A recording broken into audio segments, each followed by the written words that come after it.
Muito bem, senhoras e senhores, o tema ao qual eu me propus abordar, a convite da organização do evento, ele é um tema que tem um escopo internacional, mas está intimamente ligado a um dos maiores problemas do direito tributário doméstico, que é o planejamento tributário agressivo, ou o famoso propósito negocial. Já aproveitando para fazer um comercial, nós teremos no ano que vem, organizado pelo Grupo de Pesquisa e Tributação Internacional da UERJ, um evento em Londres que tratará desse tema. Vamos lá.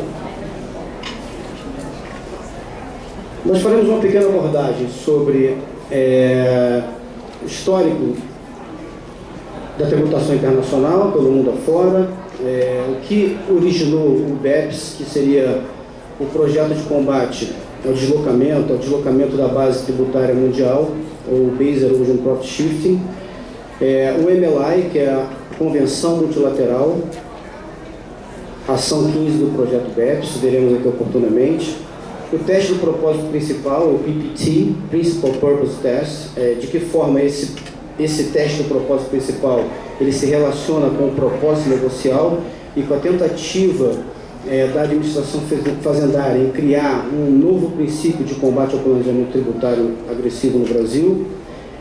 E, por fim, fazendo uma interação dessa consequência da criação desses conceitos de combate ao planejamento tributário agressivo pelo CARF em especial e a sua interação com o Poder Judiciário ao qual eu pertenço.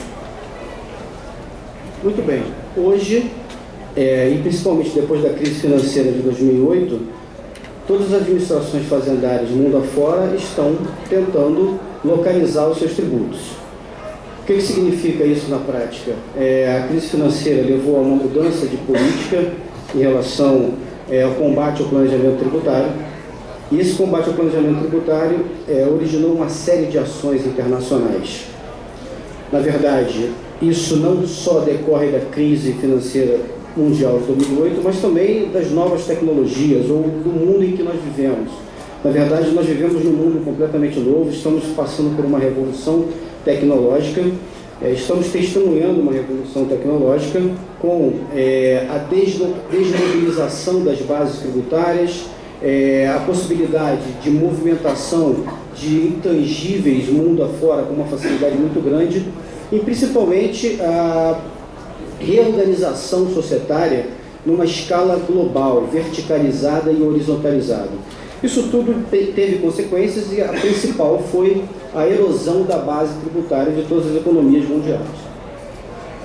Muito bem, essa erosão da base tributária, ela vem sendo cometida pelos principais players internacionais, né? Nós temos eBay, Apple, principalmente as multinacionais, não só que trabalham com intangíveis, mas também com tangíveis, aplicando técnicas que a OCDE veio acunhar como planejamento tributário agressivo. Mas o que seria o agressivo? A legislação tributária, o princípio da legalidade, ele se coaduna com um conceito de agressivo, com um conceito de moral, com um conceito de ética. E mundo afora, nós vimos pela primeira vez manifestações populares contra estratégias de planejamento tributário internacional agressivo, no sentido de levar ao público ou contrastar essas condutas internacionais de planejamento tributário internacional agressivo com o próprio princípio da moralidade, da ética, da justa tributação. O marco teórico do direito tributário, ele vem migrando do princípio da legalidade, dos princípios constitucionais da legalidade, para a própria aferição da conduta do contribuinte no que tange a moralidade da sua operação, a ética das suas transações, a responsabilidade social da empresa e a forma como ela interage com as leis tributárias de determinado país. É lógico que planejamentos tributários agressivos, sempre que nós temos o pêndulo se deslocando para um lado, eu tenho uma postura de reação, e essa postura de reação foi organizada pela OCDE com o apoio do G20, das nações das 20 maiores economias do mundo na criação, instituição e propagação do projeto BEPS. Bem, é lógico que isso não foi nem um pouco palatável para os contribuintes, porque qualquer mudança de postura, qualquer marco, qualquer novo marco legal ou qualquer novo marco principiológico e ideológico de combate a reestruturações societárias, ela gera um movimento de resistência e gera um novo paradigma de olhar o direito tributário. Isso aqui é mais ou menos espelhado na situação que eu trago. É uma situação de planejamento tributário internacional bastante famosa. Hoje, quem leu o Globo já tem uma notícia sobre a solução, ou a aparente solução prática desse caso. A Apple, ela vinha pagando carga tributária na Irlanda no percentual de 0,05%. Essa era a carga fiscal média da Apple na Irlanda no ano fiscal de 2014. E essa técnica de planejamento tributário ela vem sendo implementada por anos com autorização do governo da Irlanda como forma de atração de investimentos. O caso chegou na União Europeia e o Conselho da União Europeia condenou a Apple a devolver 14 bilhões de euros ao governo da Irlanda. O governo da Irlanda e a Apple impugnaram essa decisão, mas foi noticiado hoje que a Apple vem pagando e pagou a dívida efetivamente, mas que continuará a discutir. Basicamente, as estruturas que se usam lá fora são estruturas comuns de conhecimento de todos os senhores. A utilização de paraísos fiscais para o deslocamento de lucros. E é contra isso que o projeto BEPS da OCDE vem atuar, ou seja, combate ao deslocamento, a remessa de lucros tributários dos países onde estão a criação do valor para países que não têm nenhum tipo de gerenciamento do risco da atividade empresarial. Na verdade, os contribuintes estão sempre buscando o corte de tributos. Isso é um fim da empresa, o corte de tributos ou a redução da carga tributária. Todos nós sabemos que a empresa ela visa lucros, mas um outro elemento, um novo elemento foi inserido nessa relação. A par de a empresa estar buscando lucro pela redução da sua carga tributária, o que se questiona agora, lá fora, e nós veremos aqui também no Brasil, é se um determinado negócio jurídico elaborado ou reestruturação societária, ela pode buscar só o lucro, a redução o aumento do lucro através da redução de tributos, sem ter nenhuma razão extra tributária. Ou seja, determinado negócio jurídico ou ato jurídico, ele pode ser destituído de causa e tão somente a observância da formalidade, ela seria suficiente a justificar determinada operação. Não seria uma violação da causalidade a realização de operações formalmente válidas, mas destituídas de qualquer tipo de finalidade empresarial ou de substância econômica. Bem, são questões muito complexas, não há soluções fáceis nesse tema e o mundo afora vem se debatendo com isso. Então, para aqueles advogados bem-sucedidos, a dinâmica mais ou menos é essa e, de certa forma, para os senhores que são advogados, isso é ótimo, quanto mais litígio, mais causas, mas para o país, essa litigância, ela tem efeitos extremamente danosos. Primeiro, que ela não permite a estabilização da jurisprudência. E segundo, fazendo uma meia-culpa, o próprio judiciário, a meu ver, tanto a Justiça Federal como estadual, ela não está preparada tecnicamente para julgar complexas situações que envolvam planejamento tributário. Muitas vezes esses temas envolvem questões societárias, empresariais, contábeis, que fogem ao dia a dia do julgador.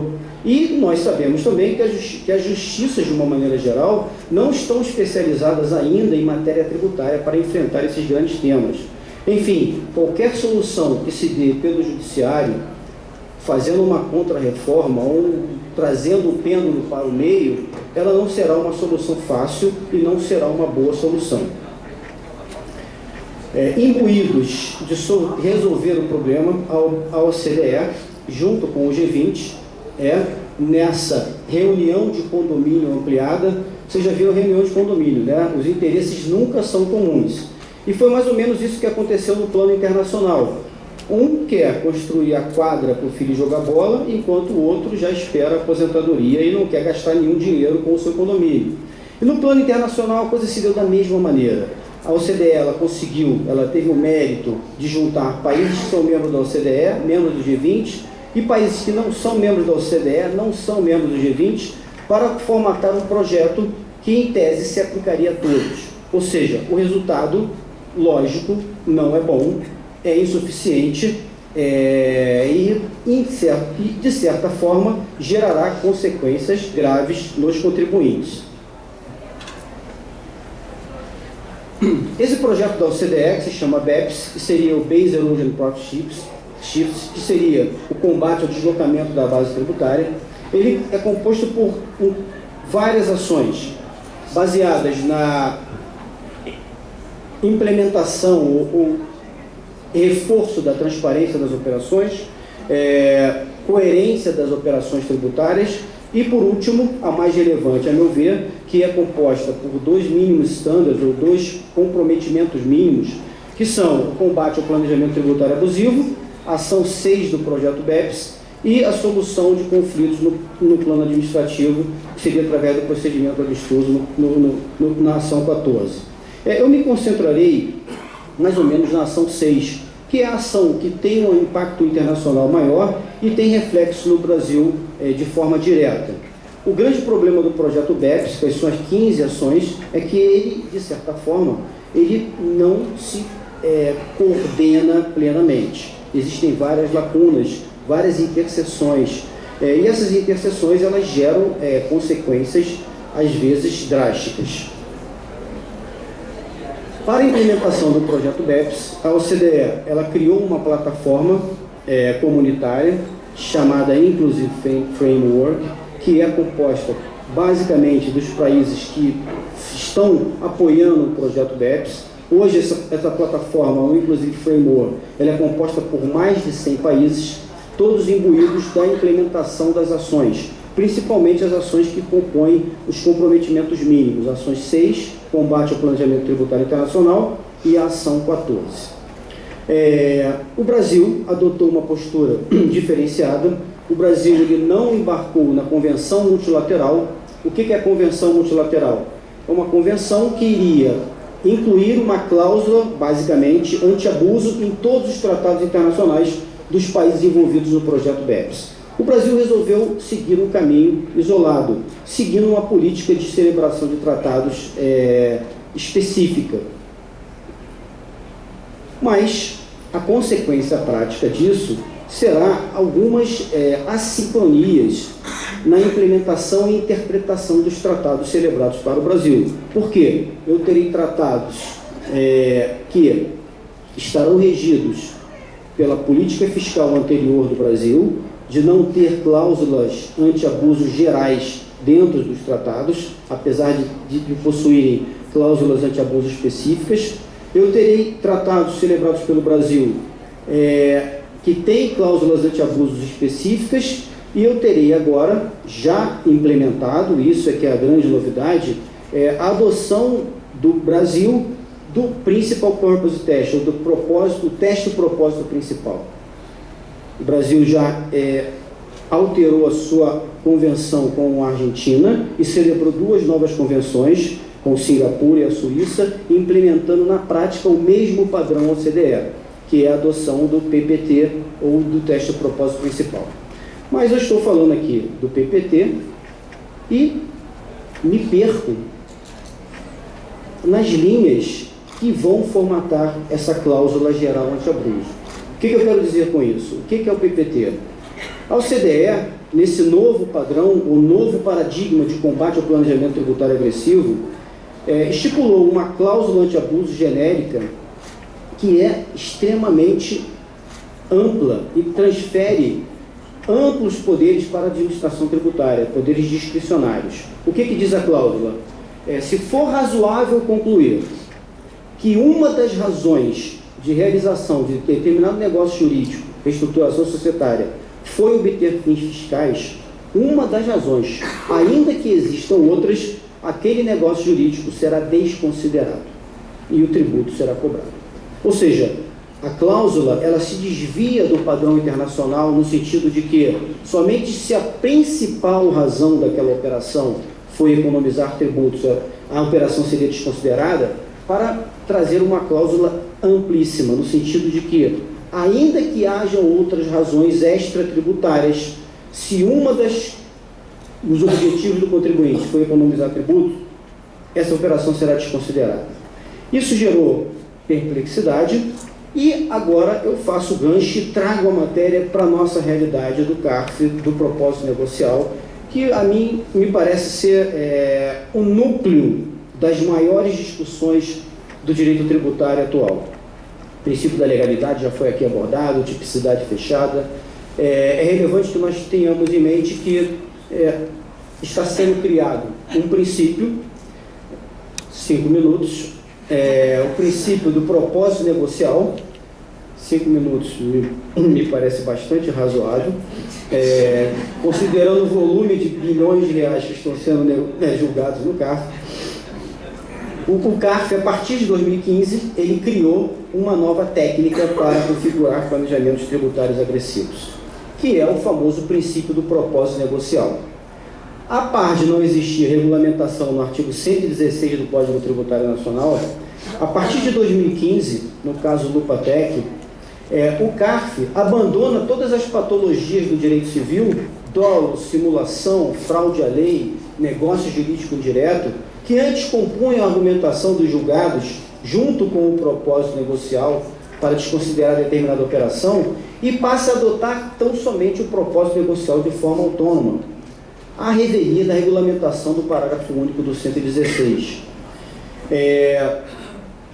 Todas aquelas questões relativas a razões extratributárias, ou seja, procedimento, qualificação, participação de terceiros, o peso das motivações do contribuinte, a intenção finalística, a revelia da regulamentação do 116, a revelia de marcos legais que deveriam amparar o julgador no procedimento de aplicação da norma, estão sendo cunhados pela administração fazendária, sem um marco legal.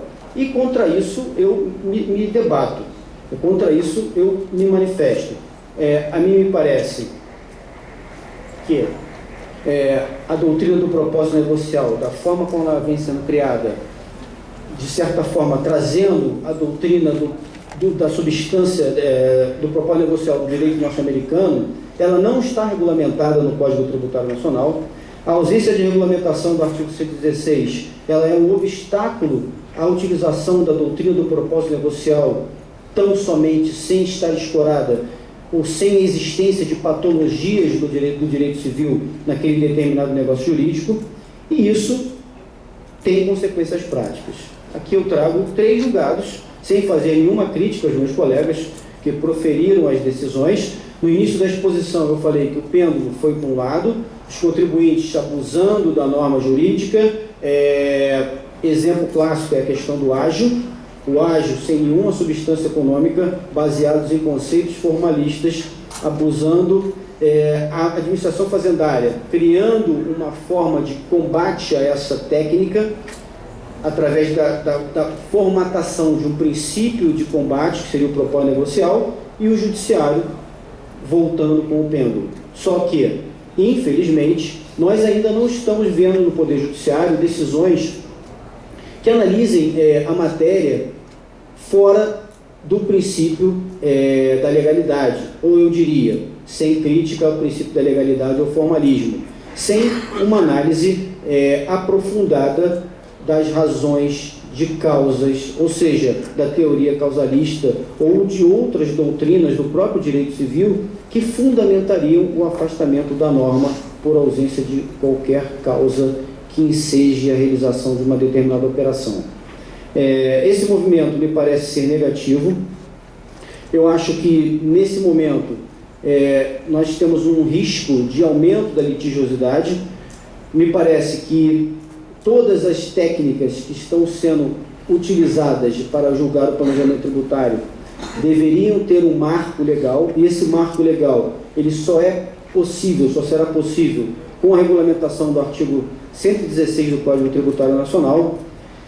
E, por fim, não me parece que a adoção do tipo fechado, da legalidade estrita, se coaduna com os princípios constitucionais, outros princípios constitucionais que estão estampados na Carta Constitucional. O princípio da solidariedade, entre outros, o princípio da capacidade contributiva e o princípio da isonomia.